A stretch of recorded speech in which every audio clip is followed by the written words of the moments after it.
好巧啊，李神医，还以为找你需要很久呢，没想到这天道好循环，这么快我们又见面了。是很巧啊。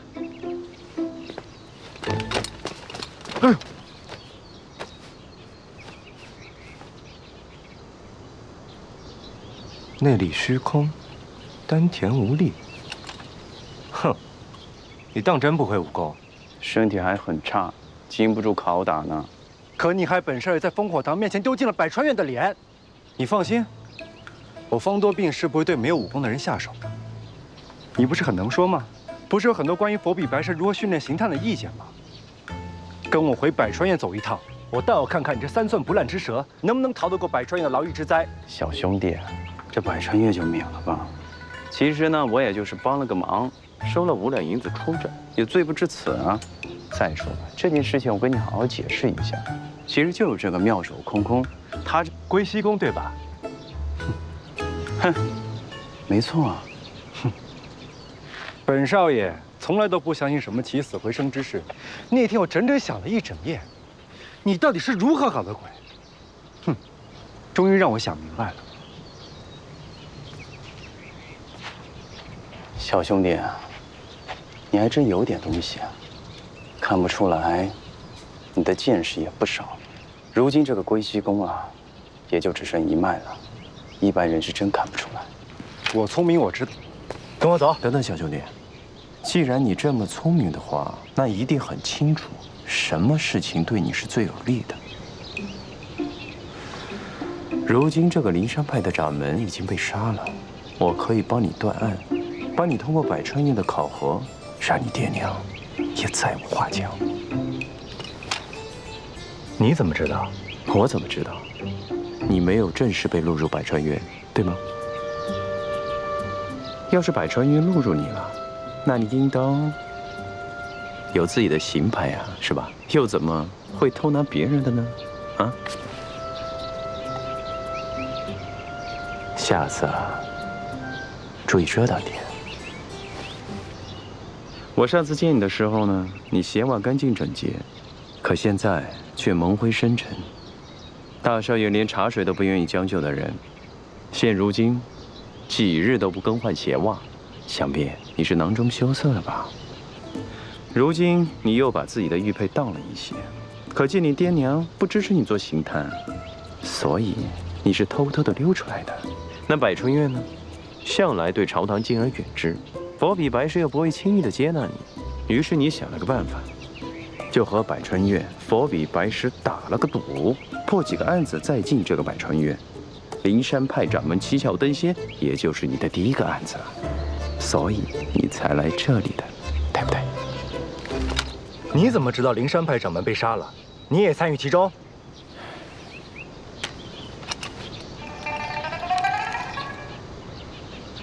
你忘了，这灵山派掌门死的时候，我可在烽火堂那些人的手里啊。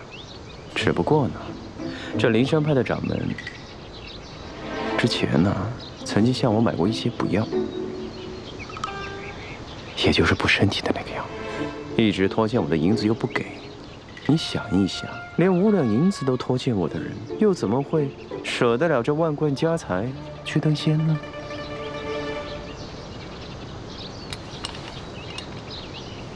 我看你现在也很窘迫，不如这样吧，我帮你破案，你放我走，如何？谢谢你提醒我。没错，这百川院确实尚未录取我，不如就拿你这个假神医来当投名状吧。哎，哼，我封住这2个穴，寻常人根本解不开。你休想要逃。至于这王掌门是不是被杀的，我自己会查。还轮不到你这个巧言令色的假神医替我帮忙。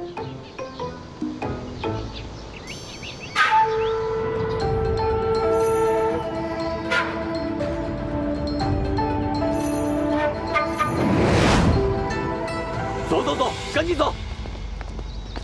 走！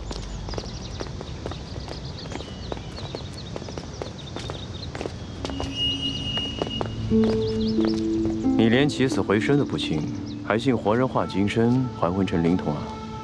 你再啰嗦，小心我点上你的哑穴。少爷，你可算把这个假神医给抓到了。小丫头，我从未说过自己是神医，又何来假神医之说？别理他，李二。这旺福呢？哦，刚验过护贴和其他的，剩余符合的还有5个人呢。走，咱们快去看看吧。嗯。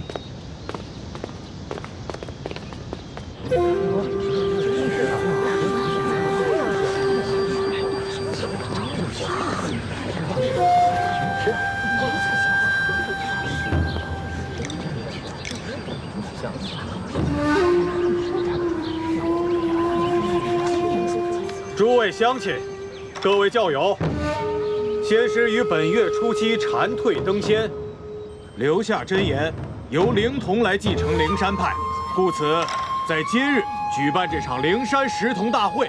为了以示公正，我们请来了阴山派马长老、鹤龟派杨掌门来见证。选出来的灵童将继承灵山派全部财产，包括3家分坛、400亩地，以及商铺12处。哇，旺福要是能分到这么多钱，那他就可以改名叫旺财了。鉴于师傅没有留下任何明鉴之法，所以下面请各位灵童上前，在师傅他老人家金身面前手敲玉磬，磕头请求明示。这如果被认定的灵童才有好处，那其他的灵童呢？危险！快停下来！快灭火！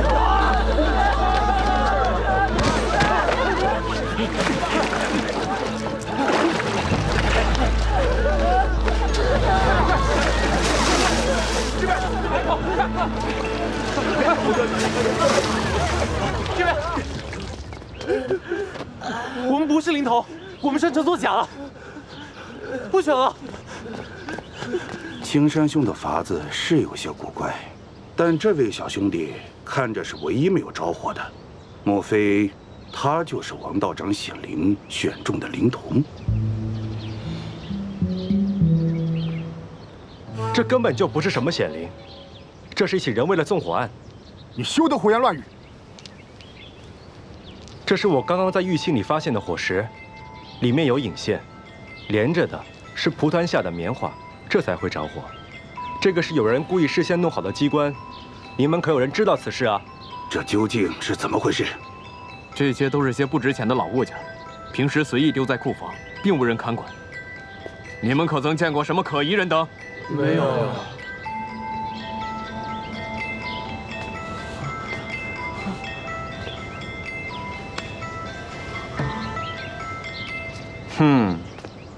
这个是磷粉呀，磷粉才会一点就着。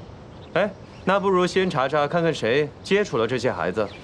既然你说这是纵火，那唯独偏偏只有你家小厮安然无恙。那现在看起来，你的嫌疑才是最大的。你知道我们家少爷是谁？在下多愁公子方多病，乃是百川院的刑探。我们刚到此地，也从未到过贵派，如何有时间和机会下手呢？既然这一时半会无法自证，不如给我们百川院一个机会，一定将此事查个水落石出。这位方少侠是百川院的人，我们自然信得过他。但是这位旺福有没有和外面勾结，很难说。他留下，等识童大会结束，查明真相，再把他交还给你。等等，此事还没有查清楚，你们还要继续吗？万一这暗中之人继续对孩子们动手，谁负责？公子有所不知，今日的灵山识童大会是掌门生前定下来的，我们灵山派不能一日无主啊！不行。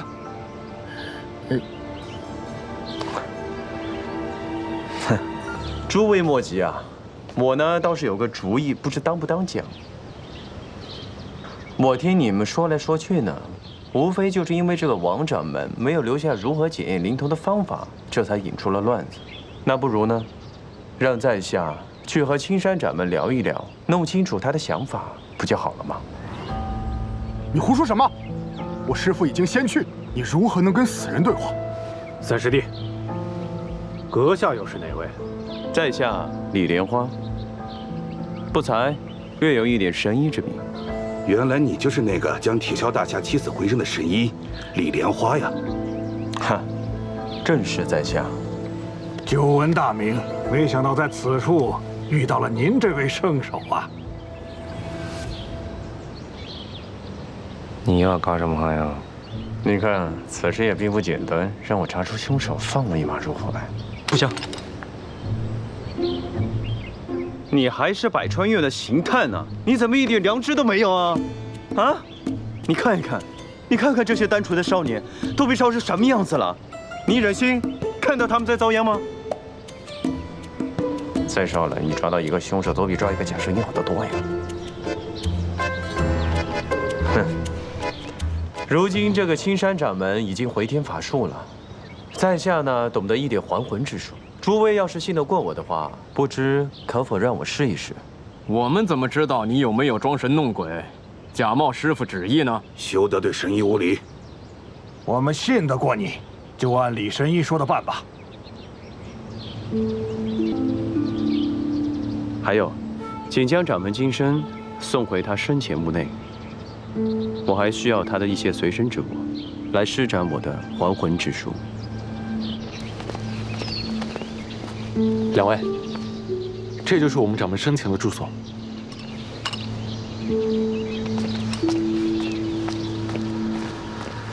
说说吧，你那什么死而复生的铁锹大侠和铁甲门少主，又是你耍了什么把戏？唉，这个铁锹大侠遇到仇家之后呢，不得已跳崖，被人误以为他已经死了，就把他埋在这个土里。你说这巧不巧？我路过的时候听到声音，于是呢就把他挖了出来。至于这个施文觉啊，这个人吧，一心想要考取功名，哼，却得不到家人支持。这个人就更有意思了，他假装自杀，可是呢被我看出来他是在演的，我也没有拆穿他。这两个人呢，自然就不会说出真相了。事情就是这样了，一传十，十传百，这就传开了。哼，果然不出我所料，你这所谓的名声，都是你招摇撞骗得来的吧？我只是眼力比别人好一点而已。一个人混江湖啊，总得有点长处。长处？你这叫什么长处？叫庄大运还差不多。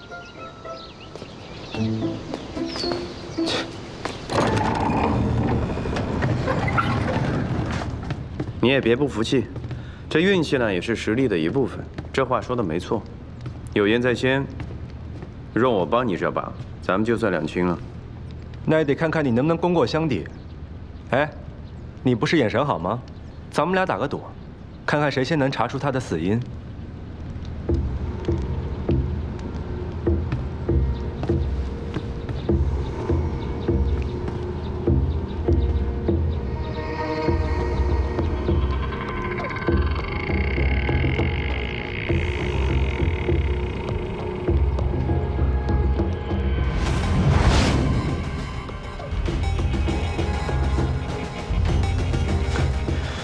我不仅知道他是怎么死的，我还知道凶手是他3个徒弟和他管家中的一人。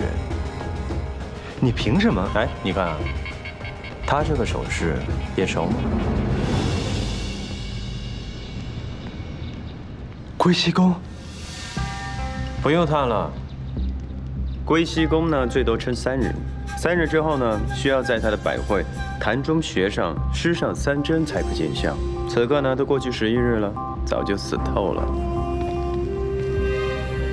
王金山施展归西宫假死，必须要找心腹之人将他唤醒。可那个人并没有为他施针，所以他就闭气而死了。难怪你说这凶手是那4个人之一。这种见不得光的秘法，必须要找身边最亲近的人相帮。而这灵山派当中，只有这4人是王金山身边最亲近的人。哼！你一眼就能看出来，只不过你使用过相同的招数罢了。我的话呢还没有说完。你没发现嘴唇的筋搏格外的厚吗？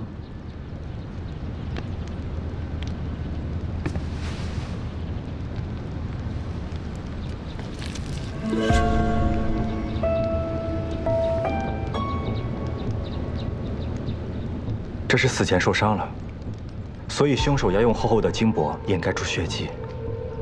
你把他背后的金箔刮下来。你，帮你一次。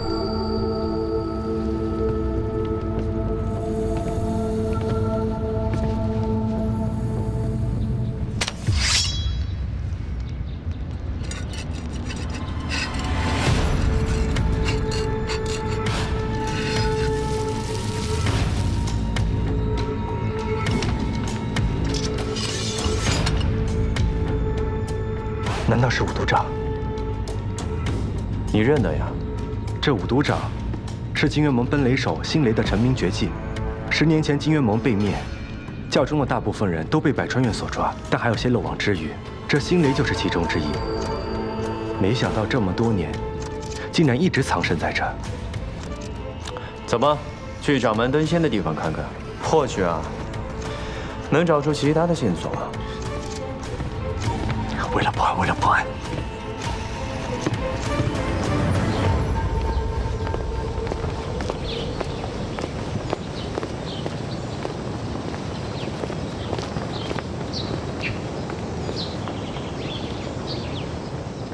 这天际堂呢，基于设计，你应该懂得也不少。这次我考考你啊，这大变活人的把戏是怎么唬人的？哼！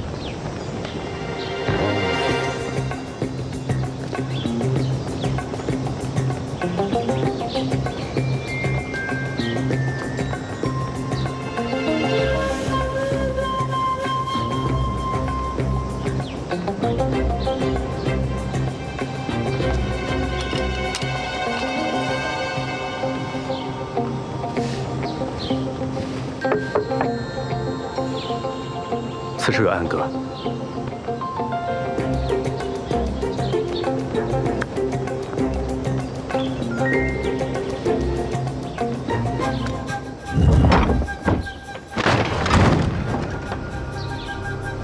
果然，当日奔雷手事先在石板下藏好一个金身，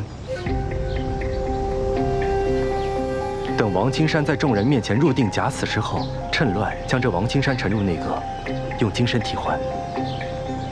但你别忘了，这是在众目睽睽之下，就算那手脚再快，也逃不过几百双的眼睛啊！大家可都是亲眼看到掌门画的金身。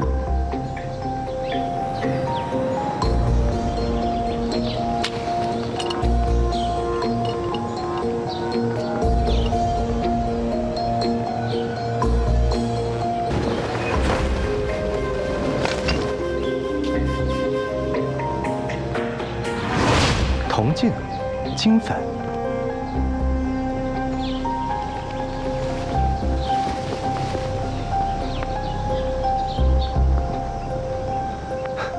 我知道了。还行啊，不算辜负百川岳行探之名。哼。唉，可是我始终想不明白，这王金山为什么做这一出假成仙呢？来，看看。